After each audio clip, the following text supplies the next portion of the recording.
Hello, friends. Welcome to another C Sharp webcast. And here I'm going to take a look at two fundamental concepts in C Sharp, which is called the equals and the equal operator. So let me start with an example. So I've defined a class called student where you have a name and a grade, and I've created two variables x and y, and I'm just printing whether x equals y. And you can see that equals method is supported in this object because for every object in C sharp there's a default implementation of equals, and it also supports the operator, so you can also say x equal to y. And this equality is usually just done by reference, which basically means if both of these objects are the same by reference, only then they will be considered equal, otherwise they are not considered equal. So if I run this program, for example, you would notice that it says equal method is false, equal operator is also false. Basically this is telling you this x is not equal to y. However, if you have a use case where you consider, for example, the student object to be the same if the name and the grade is same. So how can you implement that?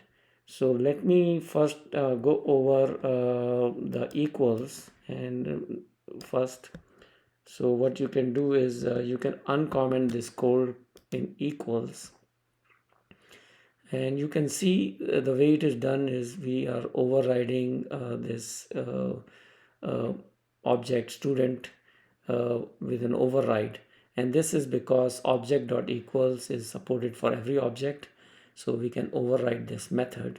And basically incoming parameter is an object, and we want to see if it is same or not.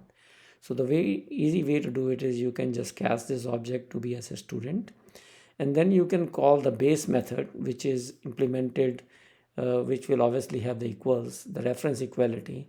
If it is not equal to the other one, we want to see if the values are equal. So I'm just saying this dot name equals and grade equals, and returns that value.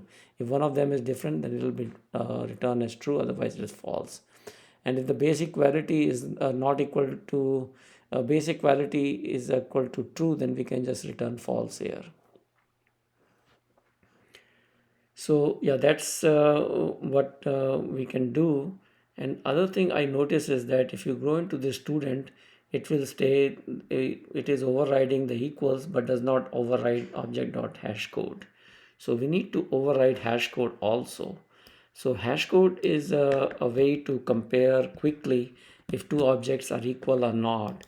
If the hash code is same and the algorithm is good, then the objects are considered to be equal. So that we can implement this method.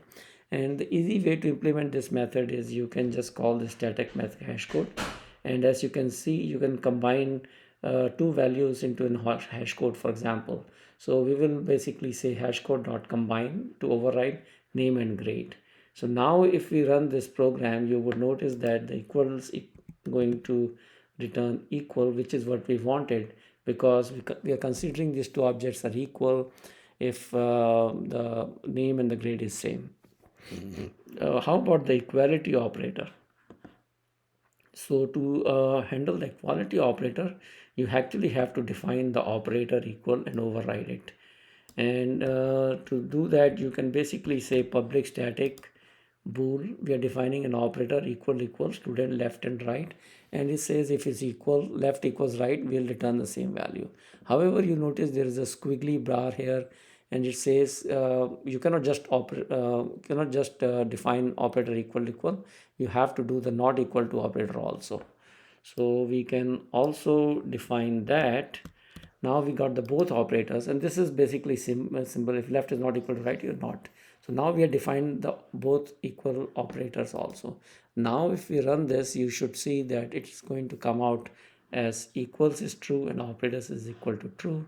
So thank you for watching this short screencast, and hope you find this useful in your programming journey. Thank you.